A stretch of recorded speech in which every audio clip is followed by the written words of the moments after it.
Students, आज हम लोग नेशनल इनकम के कुछ प्रैक्टिकल प्रॉब्लम्स को करेंगे। बच्चों, कल हम लोगों ने वैल्यू एडेड मेथड पढ़ा था। वैल्यू एडेड मेथड में हमने देखा था कि ग्रास वैल्यू एडेड मेथड में हम लोगों ने पढ़ा था कि gross value added by all the producing firm को जब हम ऐड कर देते हैं तो हमारा वैल्यू एडेड होता है। और एक चीज हमने और देखा था कि जो ग्रास वैल्यू एडेड होता है it is equal to GDP MP. Okay, so we can say that the gross value added MP equal to gross domestic product at market price। इसके अलावा एक चीज और जो ध्यान देने लायक है, आप इसको देख लीजिए, समझ लीजिएगा। किसी भी अर्थव्यवस्था में सामान्य रूप से जो प्रोड्यूसिंग यूनिट होते हैं या जैसे द प्रोडक्शन सेक्टर्स होते हैं वो तीन होते हैं, प्राइमरी सेक्टर, सेकेंडरी सेक्टर और टर्टियरी सेक्टर। तो तीनों के द्वारा ही जब हम वैल्यू एडेड ऐड कर देते हैं तो वही हमारा gross value added at market price होता है।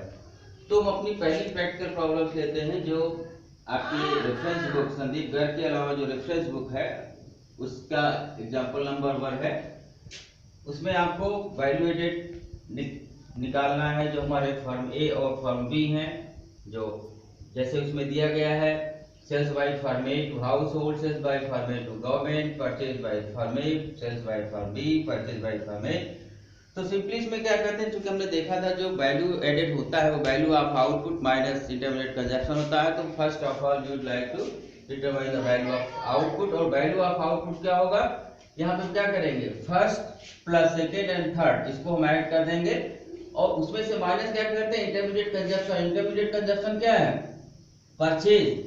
आपको ये बताया हमने कि जो इंटरमीडिएट कंजप्शन होता है, जो फैक्टर ऑफ प्रोडक्शन होते हैं, इसके अलावा भी बहुत सारी वस्तुओं को हम जैसे कि फर्टिलाइजर्स हुए, रॉ मटेरियल्स हुए, इसमें जो पैसा खर्च होता है तो इससे हम माइनस कर देते हैं। तो फर्स्ट सेकेंड माइनस थर्ड, तो 4000 प्लस 5000 माइनस 5500, ये कितना हो जाता है 3500 का। वैसे ही फर्म ए का हमने निकाल लिया। फर्म बी का देखेंगे तो क्या करेंगे, सेल्स बाय फर्म बी, तो सेल्स बाय फर्म बी कितना है 2000। और परचेज बाय फर्म में that is the intermediate consumption, तो सेल्स बाय फर्म में 2000 माइनस 1200 कितना कर देंगे, तो ये 800 रुपए जो हो जाएगा, यही हमारा value added by firm B हो जाएगा।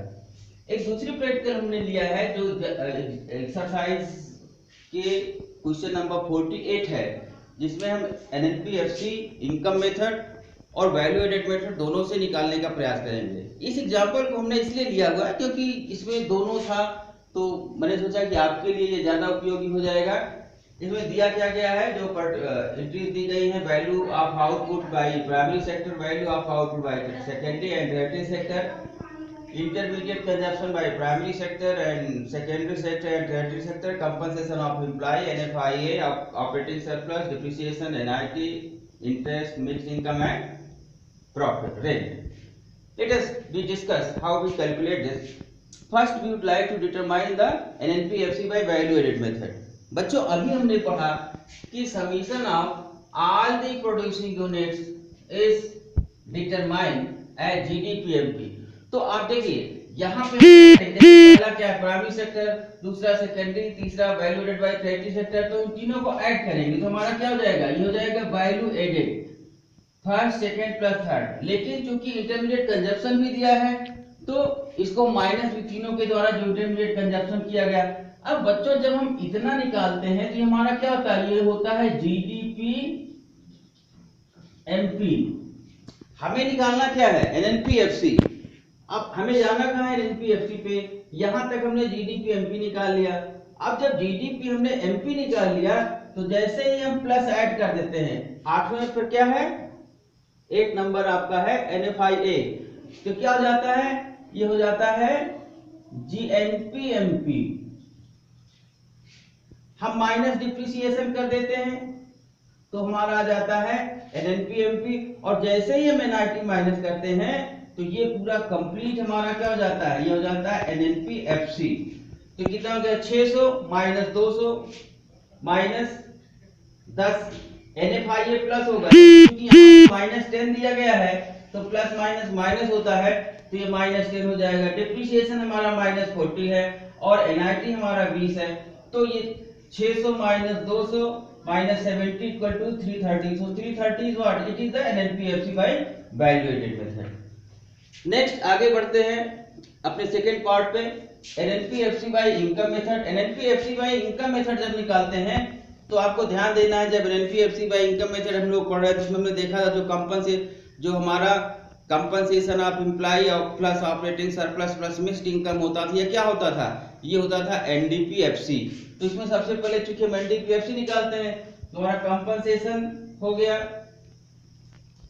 कंपनसेशन 7वें है, और उसके बाद 9वां हमारा क्या है, ऑपरेटिंग सरप्लस, और 30 नंबर पे क्या है, मिक्स्ड इनकम। तो हमारा क्या हो गया, ये हमारा हो गया एनडीपीएफसी। बेटा एनडीपीएफसी है, आपको बताया गया है डोमेस्टिक से नेशनल पे जाना है, एनएफआईए प्लस करेंगे। जब हम यहाँ पे प्लस एनएफआईए करते हैं तो अब चूंकि यहाँ पे जो एनएफआईए है प्लस हमने किया, लेकिन यहाँ पे क्या है 150 प्लस 140 प्लस 50, ये कितना हो गया 340। अब ये जब 340 हो गया तो प्लस, देखिए यहाँ पे आप कंफ्यूज मत होइएगा, जब 340 हो गया प्लस एनएफआईए, अब आपको अगर बेसिक क्लियर नहीं है प्लस एनएफआईए करते हैं हम, लेकिन चूंकि यहाँ पे जो एनएफआईए माइनस में दिया है तो प्लस माइनस का ब्रैकेट टूटेगा तो ये माइनस में हो जाएगा, तो 340 माइनस 10 इक्वल टू 330 ये हो जाएगा। तो ये हमारा एनपीएफसी होगा। दूसरी चीज, एक चीज आपको और ध्यान देने की है जो आप कंफ्यूज हो सकते हैं कि भाई हमने यहाँ ऑपरेटिंग, जब हम एनडीपीएफसी निकाल रहे थे तो हमने इंटरेस्ट और रेंट को छोड़ दिया।